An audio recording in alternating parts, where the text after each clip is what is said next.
Florida Power and Light, or FPL, is the biggest power company in the state, serving approximately 12 million people.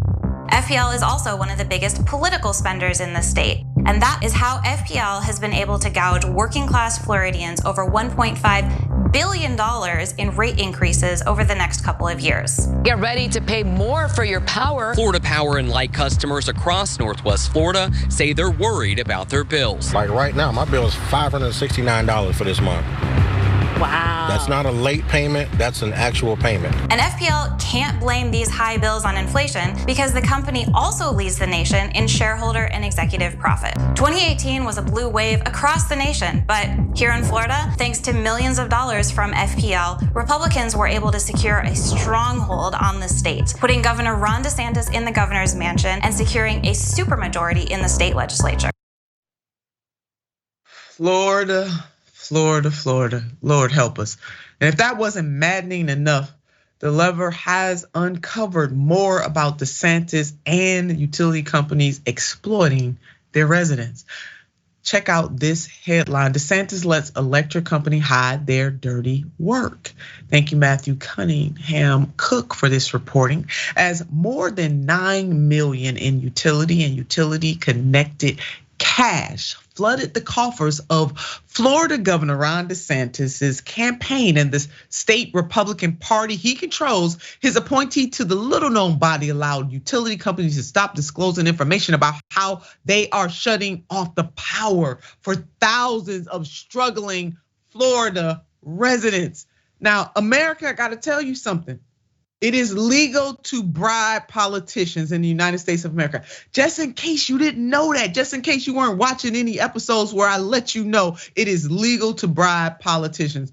What you just read or heard me read is an example of that. These companies, these corporations, they pour money into politicians that will do their bidding. And you would think that this governor would prefer to stand up for the everyday people of his state, but oh no, Dorothy, that is too much to ask. This man stands up for his owner donors, just like many of his sisters and brothers and family and friends in that Congress. The state level of government is pretty much no different than what is happening in the halls of Congress.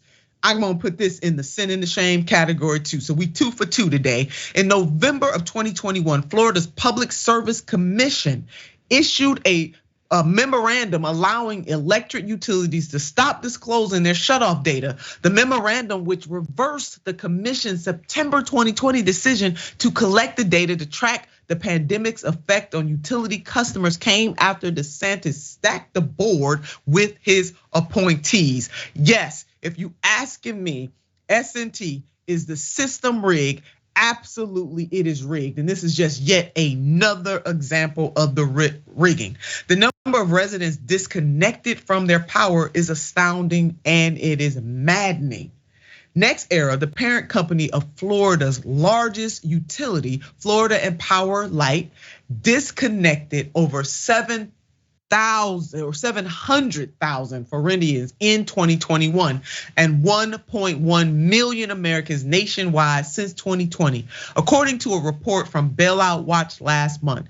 If that disconnection rate continued, noted the report, NextEra would have shut off 1.2 million customers in 2022, but we do not know the total because the DeSantis appointed Florida PUC allowed them to hide the data.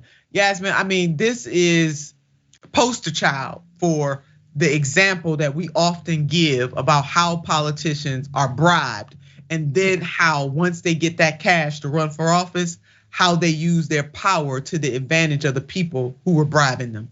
Yeah, I mean, I live in Texas and power issues they're a trigger for us, right? As many of you know, we had a situation here 2 years ago when our power grid froze over and Texans froze to death in their homes, which is already crazy to think about. But then after the freeze, people were hit with exorbitant electric bills. And our state government said that they would do something about the power grid issues, but they didn't really. And our Republican governor got $4.6 million in donations from the energy industry that same year, just months after the freeze. Now, we also know about Enron, which was also a Texas company, but they deliberately triggered rolling blackouts affecting millions of people in California to artificially inflate demand for energy. Now, Enron also had close ties with several Republican Texas governors, one of whom went on to be the president of the United States, thanks in no small part to donations that he received from Enron executives. I'm talking, of course, about George W. Bush. So now we're seeing this happen in Florida, where another Republican governor is allowing energy companies to disrupt the lives of citizenry in the name of profits. And this is not what government is there for, right? There's business and then there's government. Businesses are there to make money, but the government is there to govern the people. We elect them because they're supposed to govern the people, the resources, the systems. And when government officials get involved in public services as business, there is a huge conflict of interest and it's completely irresponsible. And I feel for the people of Florida, especially as we head into hurricane season here on the Gulf Coast. Yeah, Yasmin, I mean, you just hit all kinds of nails on the head. Government's job is service. Government is service-based. It is not profit-driven. Now, yeah, you need money for the mission, but it should be the referee and calling the fouls. And this is foul as hell for this utility company to be doing this to our sisters and brothers and family and friends in Florida.